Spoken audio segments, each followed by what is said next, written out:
இதுக்கு 2023 பாலண்ணா நடிப்பில் வந்த பகவத் கேசரியோட ரீமேக், அந்த படம் பெரிய ஹிட் ஆச்சு. இந்த படத்துல அதே மாதிரி பெண்களுக்கான கான்செப்ட் தான், நிறையா சீன் வந்து அங்கேருந்து அப்படியே தான் எடுத்திருக்காங்க.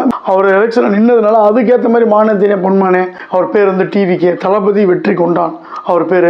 அதுக்கப்புறம் வந்து அரசியல்வாதிகளை கலாய்க்கிற இடத்துல பிரகாஷ்ராஜ் கேரக்டர், அப்படியே நம்ம கருணாநிதி வந்து ஸ்டாலின் இவங்களை வந்து ஞாபகப்படுத்துகிற மாதிரி எங்கள் அப்பா அரசியல், நான் அரசியல், என் புள்ள அரசியல், அந்த மாதிரி போகுது. இதில் வந்து ஒரு அண்ணாமலை கூட விட்டு வைக்கல. உன்னிப்பா பார்த்தீங்கன்னா நல்லா தெரியும், அதுக்கடுத்து ஒரு வில்லன் கேரக்டர் வந்து IPS படிச்சுட்டு ஒரு நல்லவனாக இருப்பான், அவனை பிரகாஷ்ராஜ் அவமானப்படுத்தணும், அவமானம் தாங்காமல் தற்கொலை பண்ணிக்க போவான்.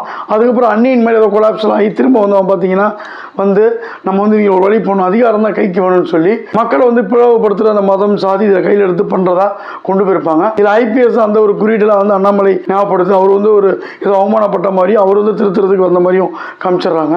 முதல்ல டிவிக்கு ஆரம்பிக்கிறதா இருக்கட்டும், பிரகாஷ்ராஜ் கேரக்டராக இருக்கட்டும், இவர் வந்து அரசியல்வாதிகள்லாம் எம்ஜிஆர் பணியில் சாட்டி எடுத்துகிட்டு போய் விளாசுறதா இருக்கட்டும், இந்த மாதிரி படத்துக்குலாம் வந்து விஜய் தான் ப்ளஸ். அவர் வந்து செமையாக வந்து க்யூட்டாக டான்ஸ் ஆடுற பாட்டு போடுற எல்லாம் இருந்தாலும் இது வந்து ஃபுல் அண்ட் ஃபுல் பக்காவாக தன்னோட அரசியலுக்கு யூஸ் பண்ணியிருக்காரு.